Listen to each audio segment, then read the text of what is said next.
This program contains material that may be disturbing to some viewers. Parental discretion is advised. Somewhere hidden, lit only by candlelight, people gathering to worship Satan. Hail, Satan. It has been whispered that among their dark activities, some are practicing the blackest deed of all. The stuff nightmares are made of. Murder in the name of Satan.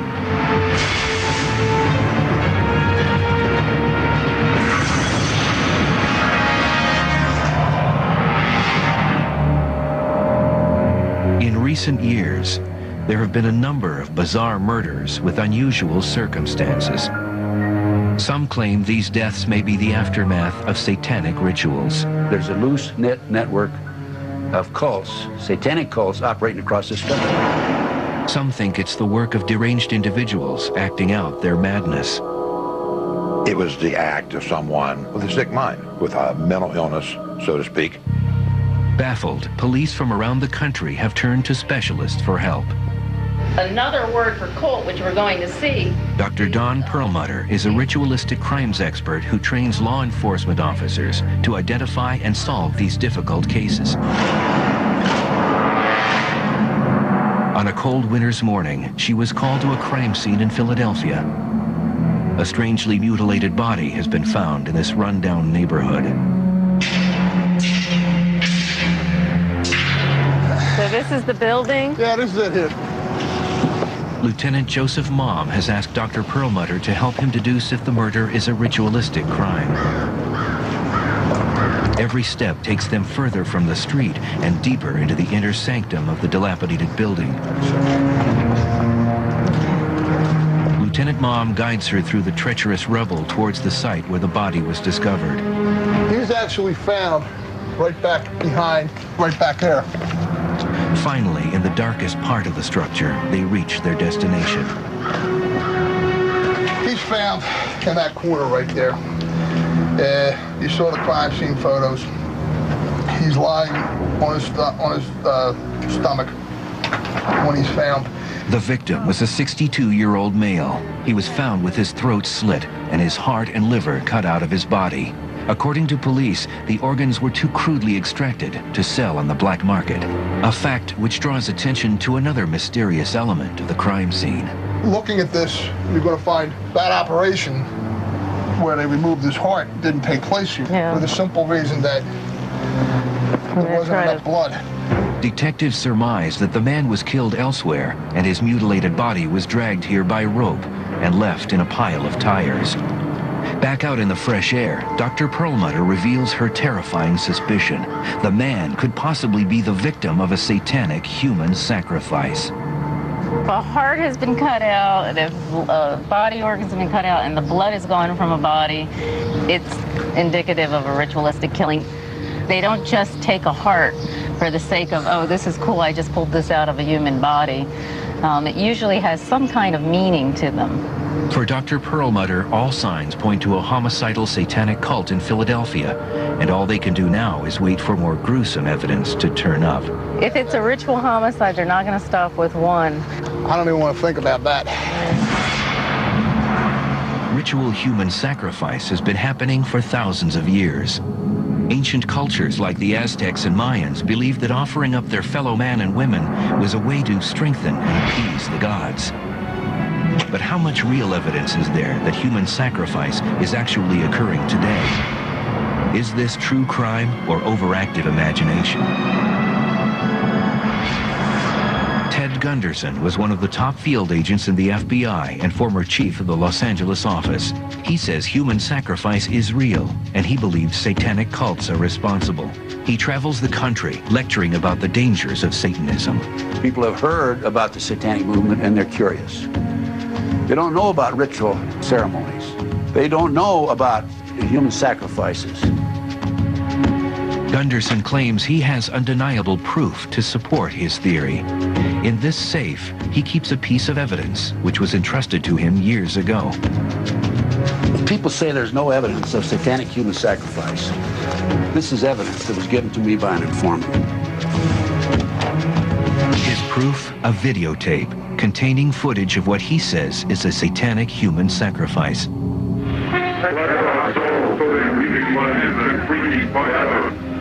Are the scenes depicted on the tape actual or a staged hoax? We have before us a gift that screams at us.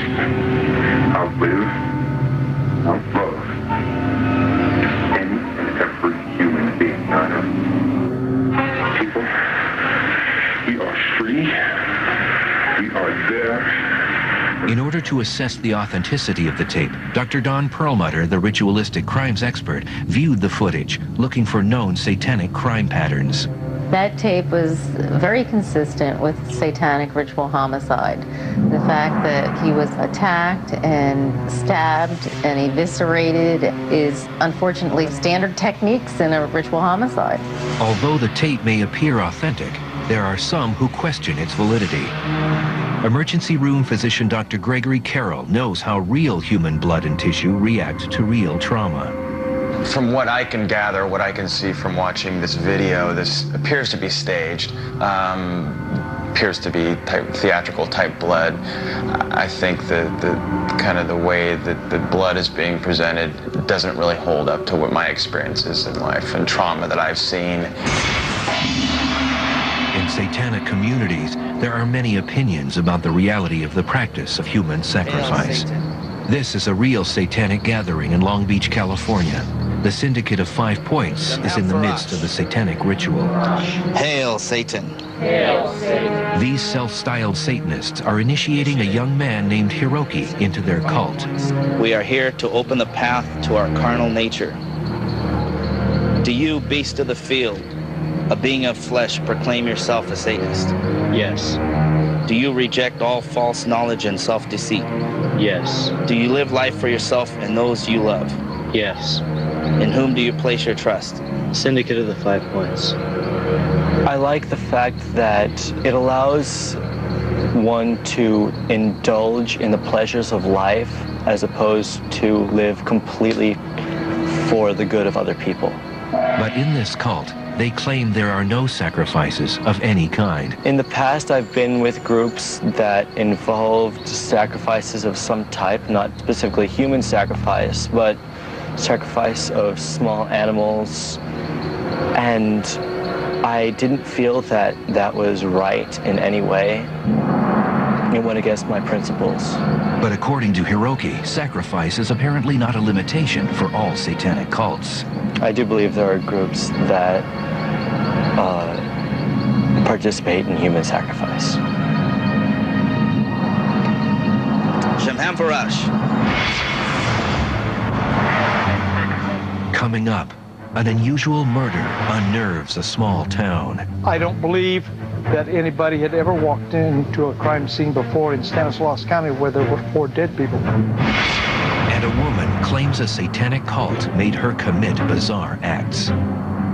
What they do is perform a ritual that's very intense, very shocking.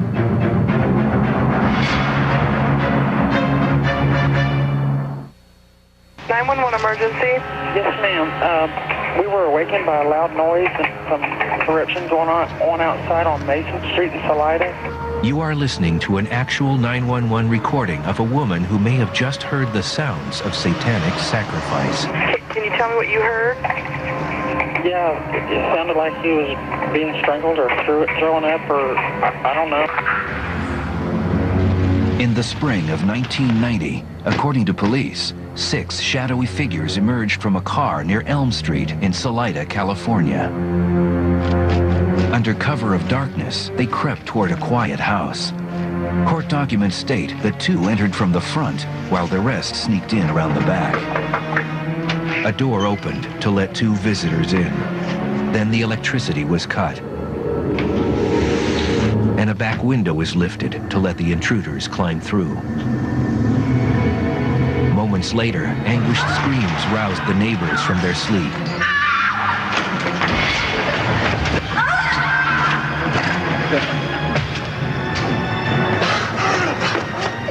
A man runs out into the moonlight with knife wounds he just received. 911. Listen, I just woke up and there's a man screaming outside. They're killing him. A hysterical woman escapes from the besieged house and pounds on a neighbor's door for help. There's a lady that just came to our front door, and she looks like she got beat up or something. She's so scared, she can hardly talk. Okay, tell her to take it easy because we got deputies on the way, okay? As calls pour into the Stanislaus County Sheriff's Department, officers and ambulances rush to the scene. The first officer to arrive stumbles onto a scene of unimaginable carnage. Detective Gary Deckard says it's a night that will haunt him forever. When I entered the residence, it was pretty gruesome, pretty horrific. There was 4 victims, all obviously dead. One of the victims, a 25-year-old man laying on the street after he attempted to flee the house. One of the victims was actually on the roadway, right here. Multiple stab wounds to his body. Victim number 2, the 51-year-old who lived in the house. Victim number 3, a 35-year-old man butchered in the kitchen.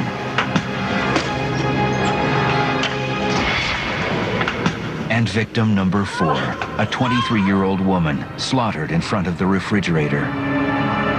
It was an eerie feeling, very eerie, to see, death, so much of it, all in one little area.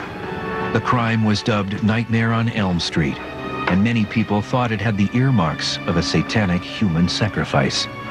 Like they had all suffered blows to the head from some type of blunt instrument, and they all had their throats either slashed or stabbed.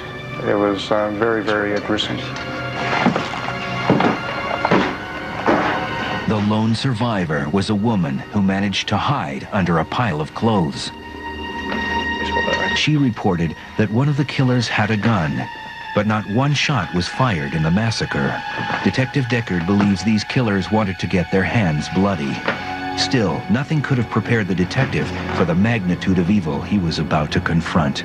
We were just at the beginning stages of the investigation, and what we uncovered next days and weeks later was pretty shocking. William Miller is a prominent defense attorney who was involved with the case. I don't believe that anybody had ever walked into a crime scene before in Stanislaus County where there were 4 dead people. At the crime scene, Detective Gary Deckard interviewed the lone survivor. She described one of the suspects as being a white Caucasian with an afro-type hairdo. Her account turned out to be Deckard's first big break. I saw a couple local people walking outside the crime scene, and I asked them if they knew anybody in Salida matching that description. They said, that sounds like Jason LaMarche. He lives over at the camp.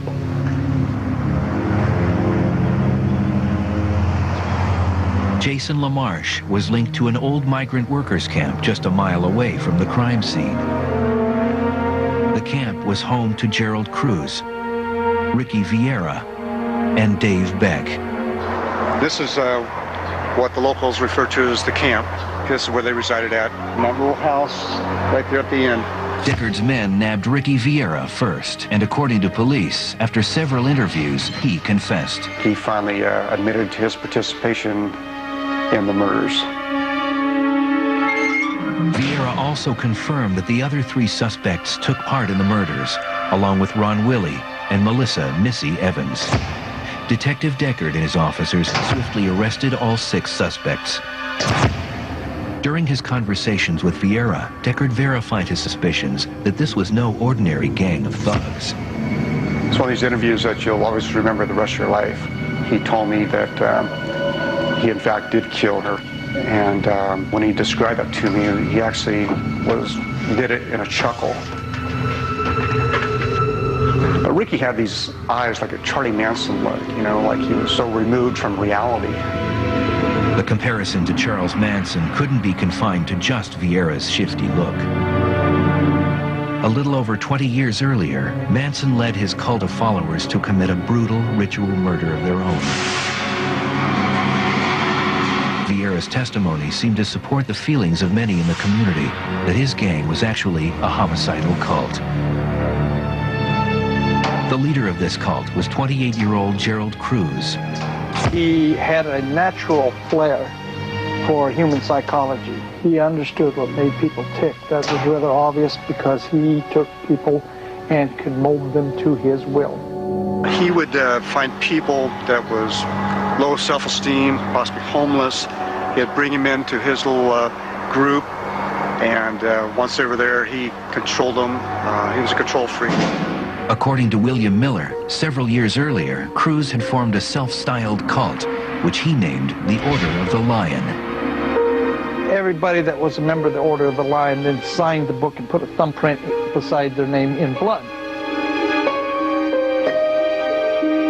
If I recall, there were at least a dozen names in the book. While searching Cruz's cabin, investigators will soon make a shocking discovery.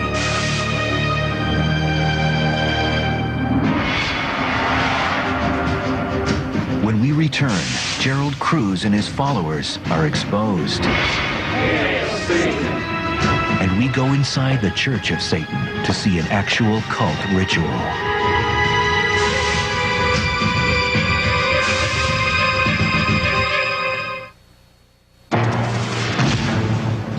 The residents of a tiny Northern California town were shocked when 4 people were killed one night. Cult members' diaries were found by the police at the home of Gerald Cruz, the prime suspect in the case. According to police and court documents, the diaries detailed rituals and evil plans. Like most self-styled Satanists, Cruz combined the traditional satanic rituals he learned in books with his own creations. The most chilling entry in any of the diaries concerned Gerald Cruz's opinion of human sacrifice. Gerald Cruz wrote in his diary that one of the most cleansing rituals that could be performed was the sacrifice of a newborn baby. Some believe that those who sacrifice humans do it to gain favor with Satan, who supposedly will give them long life in return. For Cruz and his Order of the Lion, was the murder of the 4 people on Elm Street a brutal crime spree, or was there evidence it went further and was also a ritual sacrifice? Sheriff Richard Brashears, who investigated the murders, noted that certain aspects of the case didn't fit the typical satanic profile. Most notably, the satanic material was found at Gerald Cruz's home, not at the crime scene. There was no writings left or no diagrams or anything like that that was left in the home that would be a signature of a satanic or ritualistic killing. Attorney William Miller believes Gerald Cruz didn't behave like the typical high priest of a satanic cult. I think that where you have people who practice satanic rites or devil worship, they have a focus point, Satan. I don't believe that Gerald ever had a focus point more than Gerald. Cruz was rumored to have a personal vendetta against the murdered homeowner. Some conflict over Missy and the affections and who she was seeing and who she had been seeing. But if the homeowner was the only one the cult was out to kill, why were there 3 other victims? There was no real explanation why they were killed so brutally, other than Gerald Cruz did not want any survivors. In the end, Gerald Cruz, Ricky Vieira, and Dave Beck were sentenced to death, while Jason LaMarche and Ron Willey received 62 years for their role in the crime. Michelle Missy Evans made a deal to testify and was placed on probation for 3 years. Whether the Elm Street murders were a human sacrifice or not, William Miller feels Gerald Cruz's cult never strayed too far from its satanic roots. If you're into something like that, do you ever leave it? Don't forget, they had all done these things. They still all had the ritual books. According to police, the books did appear to be satanic in nature. It's just one of those cases that I just never forget as long as I live. I would have to say Gerald Cruz, probably the most evil person that I've ever met, laid eyes on. If Gerald knows that, that probably thrills him to death to hear it. Gerald Cruz isn't talking, so perhaps we'll never know if the bloody massacre was a gift to Satan or the acts of a madman with a following. Some experts think Gerald Cruz loosely based his cult on his interpretation of satanic teachings. But members of the Church of Satan claim that people like Cruz are giving real Satanists a bad rap. Hail Satan. Hail Satan. In a ritual ceremony, they gather and place a young woman on an altar to worship Satan and represent man's carnal desires. In the name of Satan, the ruler of the earth and the king of the world, I command the forces of darkness to bestow their infernal powers upon me. Our God is not a guy hanging on a cross, dying. Our God is someone who is beaten down, who has been cast down by the most powerful being in the universe, presumably, and still can stand up and continue to fight. That's a very human hero, and that's our hero. Blanche Barton is a magistra in the Church of Satan. She was given the title by a council of 9 who lead the church for her accomplishments in spreading the word of Satan.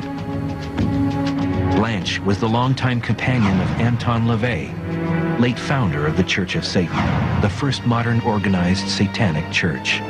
Known as the Black Pope, LaVey was the author of the seminal Satanist creed, the Satanic Bible. Now, Barton has dedicated her life to carrying on LaVey's libertine lifestyle. I think the role of the Satanist in society in general will always be Satan, exploring the boundaries of propriety and kind of playing with people, kind of ticking people off. Belial, I am thee, thou art me. We are all one. Let our will be done. The Church of Satan says they are often wrongly associated with ritual sacrifice. I've been a Satanist for 30 years, and so I can speak with a certain amount of authority. We do not sacrifice virgins. We do not sacrifice unborn babies. We do not harm animals in any of our rituals. Hail the Satanists! Hail Lucifer! Hail Satan!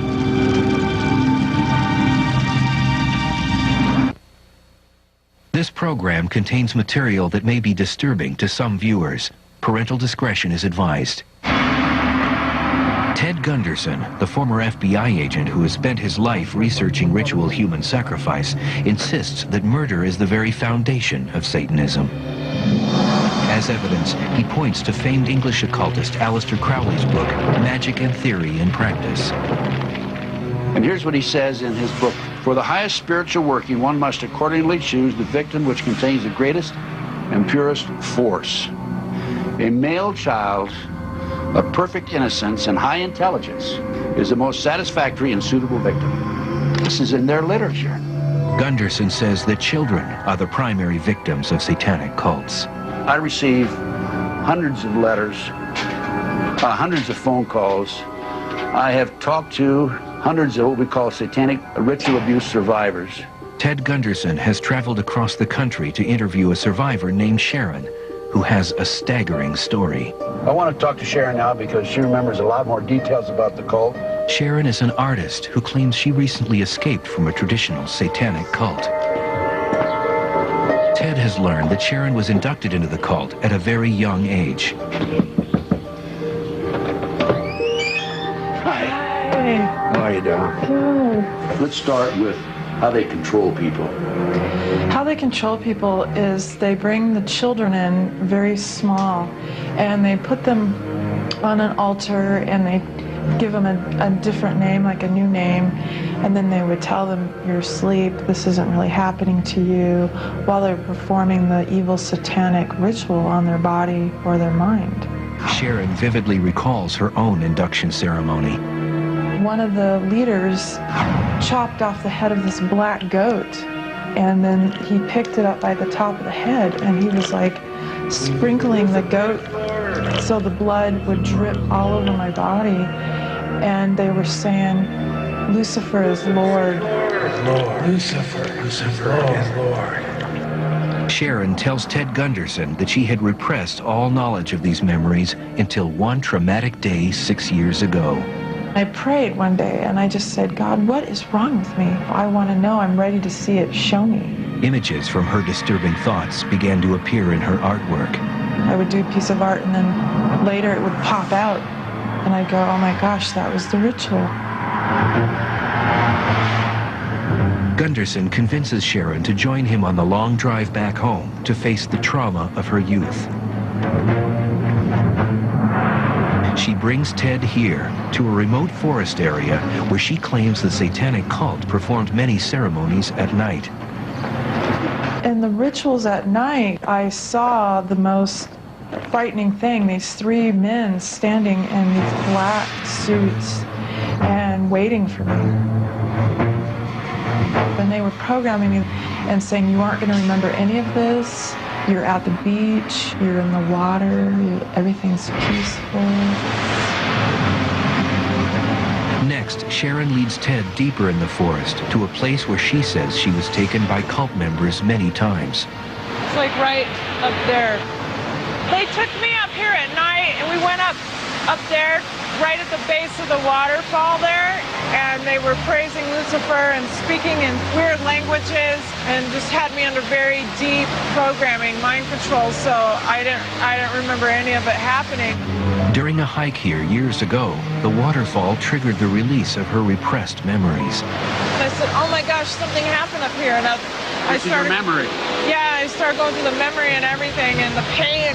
Even more chilling, Sharon claims the cult used this very spot for the most heinous of all deeds, human sacrifice. I had 4 babies to my knowing, and 4 of the babies were killed in the rituals. And I had to kill all of them. But are Sharon's memories real, or is she the victim of outside suggestion? Either way, the memories are too much for her. How do you feel now that we visited? Did it bring back any emotional problems for you? Yeah, whenever I talk about it, it kind of brings up the sadness in me, realizing what happened, and mainly for the babies that were killed. It's horrible what they do there. It's just terrible. But for Gunderson, this interview is a major revelation. The information that Sharon gave today confirms information previously furnished by other survivors. However, many experts consider Gunderson's methods suspect. Recovered memories such as Sharon's are often highly unreliable, and the Church of Satan refutes allegations that they participate in any such abuse. All these people getting on talk shows, on Oprah Winfrey and Geraldo Rivera's show, with these wild tales of recovered memories and generational Satanism, and of course there's no such thing. Yet ritualistic crimes expert Dr. Dawn Perlmutter finds Sharon's story quite credible. I have worked on cases that are very similar. Her descriptions are very detailed, and I believe that that happened to Sharon. Just outside Philadelphia, officers of the Lower Makefield Police Department investigate the grisly site of what seems to be another ritual human sacrifice. We come down, we're looking for other evidence, other things that may link people to crime, footprints, pieces of trash people may have dropped, identification, pieces of clothing, other things that may help us figure out what happened and what was going on. As they examine the ominous evidence left behind, all signs point to a murderous satanic cult. When we return, the culprits who left behind this satanic scene are divulged. And officers in Ohio interview a teenage suspect with ties to Satanism. When my mom's been murdered her.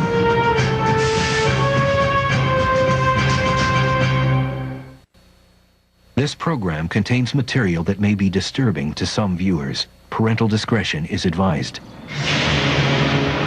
Just outside Philadelphia, officers investigate the scene of what appears to be a ritual human sacrifice. Who found it? A fisherman was down there fishing by the water and happened to come across it as he was working his way down the river.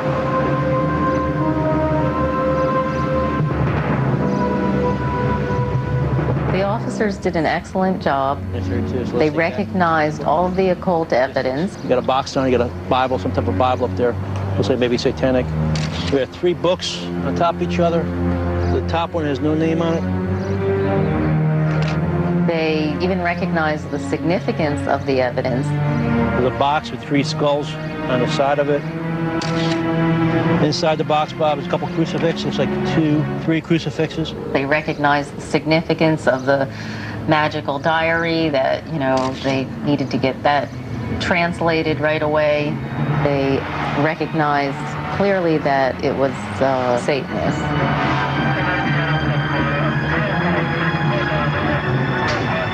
But this is not a real satanic crime scene.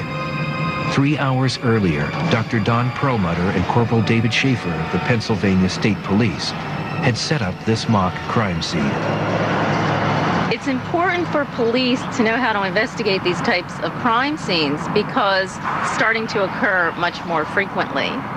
Dr. Perlmutter wants the officers to be aware of what a satanic crime scene looks like and what kind of occult evidence might be found at such a scene. The scenario: a group of Satanists had just finished sacrificing a young girl when they were suddenly interrupted. Forced to flee in a hurry, they left behind most of their ritual items. Before the officers arrive, she begins setup of the fake scene, starting with the altar.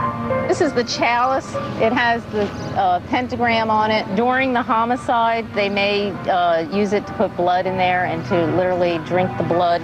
Because Satanism is a reversal of Christianity, what they do is they take crosses and they turn them upside down. Perlmutter places rosary beads, a crucifix, and the Satanic Bible into a tree. Then she adds the most critical piece of evidence. There's a thing called a grimoire, or a book of shadows. Basically, essentially, it's a magical diary. This is the best kind of evidence you could ever find, because if they murdered people, they wrote it down here. And finally, human teeth. Because of the nature of the ritual and the nature of what they believe in, the longer they harm someone and the longer they prolong it, it gives them more power.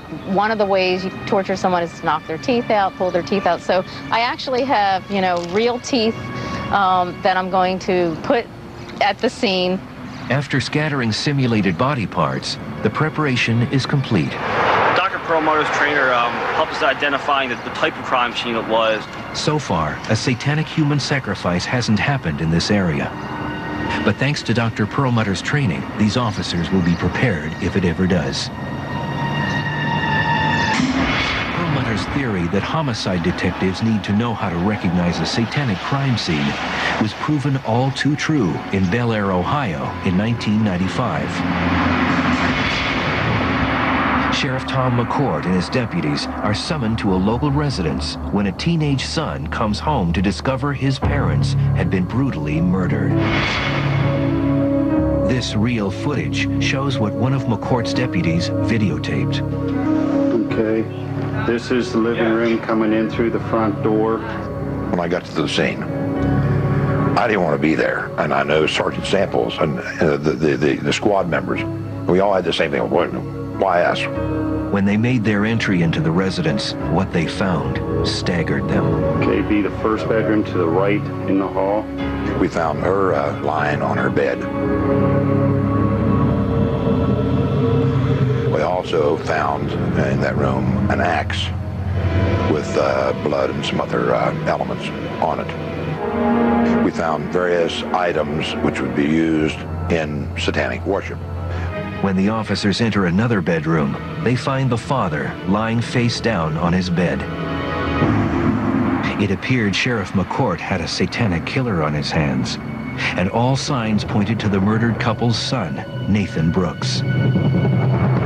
Within hours, police tracked the teenager down in a local cemetery. It was in this area where Nathan was found sitting in his parked car. Sheriff Tom McCord headed up the questioning about the savage double homicide and recorded it to audio tape. This reenactment of the interrogation is based on police records. Do you want to tell us what happened last night and early morning hours this morning? I was watching some movies and stuff.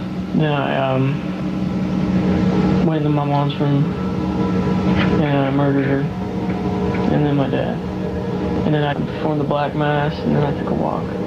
Sheriff McCord told Brooks that when he and his deputies arrived at the scene, they found the bloody corpse of Nathan's mother. I didn't want her to make any noises, and I didn't want her to feel anything, so I smashed her head with an axe first, and then after that, like I stabbed her about 10 times. Nathan posed her dead body in the shape of a satanic cross. He also shot his father 3 times. Then, most disturbingly of all, I took his head off with a saw. the decapitated head was found on an altar in Nathan's bedroom, which was full of satanic books and artwork. Was there a reason why you decapitated your dad? Yeah. I need his head for ritual. Nathan indicated that he thought the ritual would strengthen his pact with the devil and increase his satanic powers. Coming up, police investigating the murder make a shocking discovery. I was deciding if I should kill more people.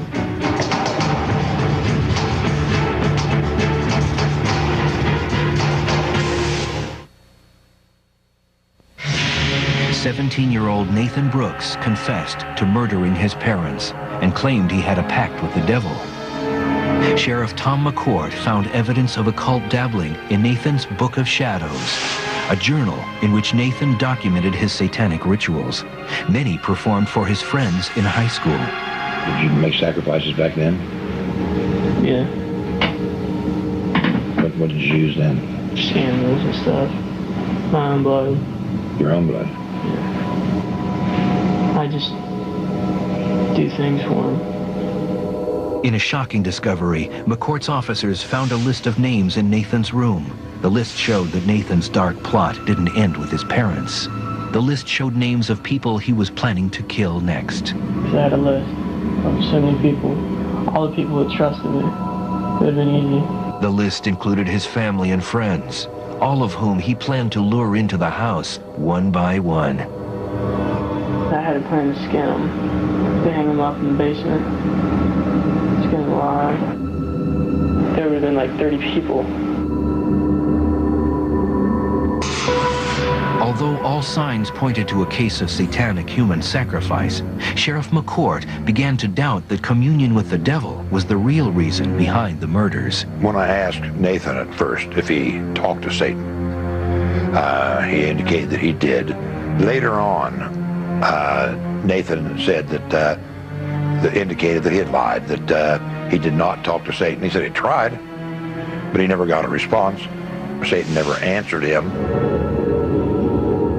It's nothing to do with satanic. It's nothing to do with anything. I was just born this way. The sheriff's doubt intensified when he interviewed Nathan's brothers, who were out of the house at the time of the attack. And despite what had happened, they seemed to be protecting their brother. Nathan's lawyer claimed the teenager snapped after years of abuse. He tried to have Nathan declared temporarily insane.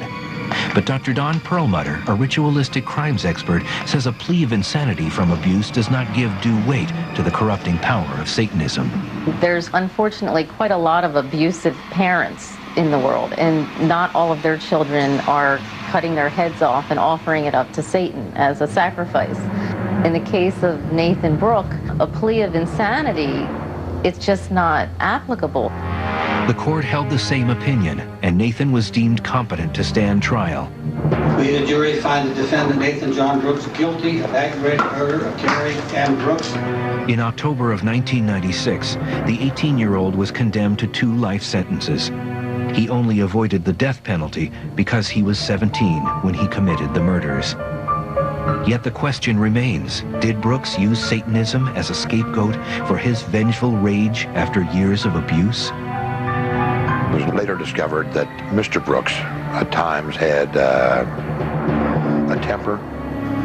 The neighbors later told us of things they heard, things they saw around, led them to believe that he could be abusive, both to the siblings and Nathan and or the mother. Some say to label Satanists who commit human sacrifice as being evil or monsters is too simplistic. Their psychologies are much more complex and disturbing. From underground videotapes to bloody ritualistic murder scenes, evidence of satanic human sacrifice has fueled a sense of alarm in America. These are the Satanists that are underground. These are the ones that don't advertise, that could be, members of a community, and nobody would know that they were practicing Satanists. Even some satanic church members admit there might be more than meets the eye, and underground satanic groups may cross the line. I do believe there are groups that participate in human sacrifice. They'll start with candles, and they may work themselves up to sacrificing animals and larger animals, and eventually a human. Many have found claims of satanic abuse credible. So credible that in 1992, the FBI investigated the matter and released a comprehensive report on ritual child abuse. The report detailed an in-depth investigation that found no evidence that satanic cults were kidnapping or breeding children and killing them. Retired FBI agent Ted Gunderson believes the report does not go far enough. I don't pass up any opportunities to talk to anybody who wants to give me information about this evil, horrible movement. In the conclusion, the FBI report conceded that there is a middle ground, a continuum of possible activity, and that some of what the victims allege may be true and accurate. In the cases of individuals who murder in the name of Satan, do they use satanic sacrifice as an excuse for their murderous behavior? Or does the dark allure of Satanism ultimately lead unstable people to commit these acts? There are a lot of people that are deranged in this world, and they use whatever they can to justify their actions. My response to people who do not believe that there are satanic crimes and they just want to interpret this as, mentally ill people, I can tell you that Satanism exists and it needs to be taken seriously. Are these murders ritual human sacrifice performed as an offering to Satan? Or are they the work of individuals acting out their madness? The mysterious link between murder and satanic human sacrifice remains unanswered.